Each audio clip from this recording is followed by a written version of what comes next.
Dusseldorf and Schalke don't have Stevie this week, so we won't go too long-winded on this one.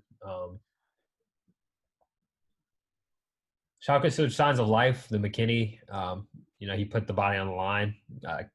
Said, Superman pose there to get that goal in, but I don't think anyone ever felt like it was safe. You kind of call it poor marking. I mean, they left him there. Get it. And you have to know that if anything, Schalke does have that. Their set pieces, they do have height and some muscle in there. Especially with Salih Sane back now. So as Dusseldorf, I'm like, come on, guys, like you got one job really. Guard these set pieces and you'll be fine. But hey, it happens. But Schalke, no confidence. No, none whatsoever. And, it was the total opposite. Dusseldorf gets scored on and then was like it, sometimes, they talk about in a prize fight for a boxer, you take that one punch to the face and it wakes you up and then you're ready to go come out swinging. And that's exactly what Dusseldorf did. Now, but you and I talked about it off air. It's the problem with Schalke is on the ends. Their problem are their strikers, their goalkeeper, and their coach. The ends of the pitch are the issues for them. They've had a solid defensive line. They've had really good midfield.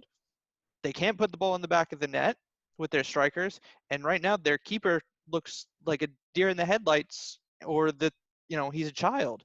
And their coach is not doing anything to change it. I don't know what the deal is with him. It's bad.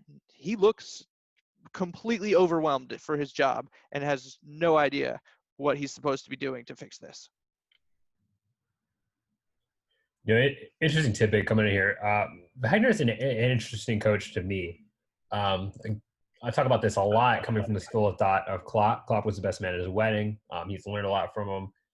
We see some similarities, but obviously the results lately look nothing like Klopp. I've never seen a Klopp side look this poor, which is strange. Obviously he's not Klopp, right? But you just have to think like that's Klopp's bread and butter. Like the creativity, be able to get it done to the final third, the direct play. You see that from his Dortmund side. We see that his Liverpool side. I'm like, where is that? If that's your mentor, if that's what you strive to be like, bring in a Kudaku. A direct, pacey player. Why are you waiting, until the end of the game for that? And then we can talk about the Schubert-Nubel situation, every week. But just having, swallow your pride there. He's a contract player until the end of the season.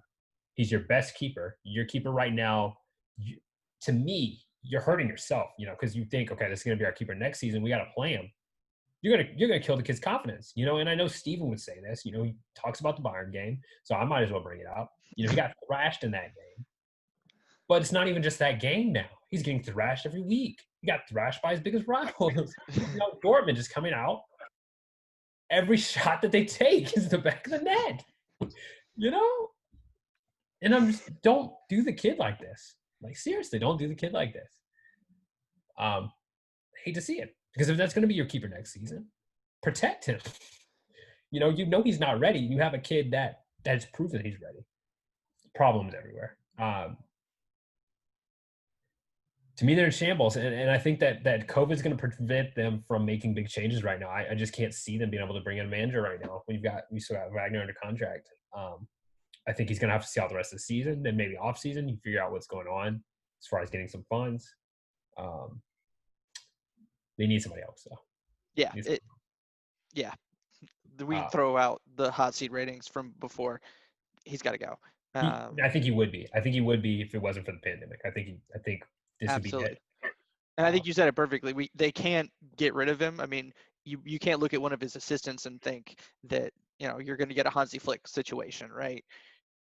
No, I still have Hoop Stevens, which I still wonder, do you bring him back as a caretaker again? For the time being, and I'm not sure if he's willing to do that, but that would be the only thing that I would see right now.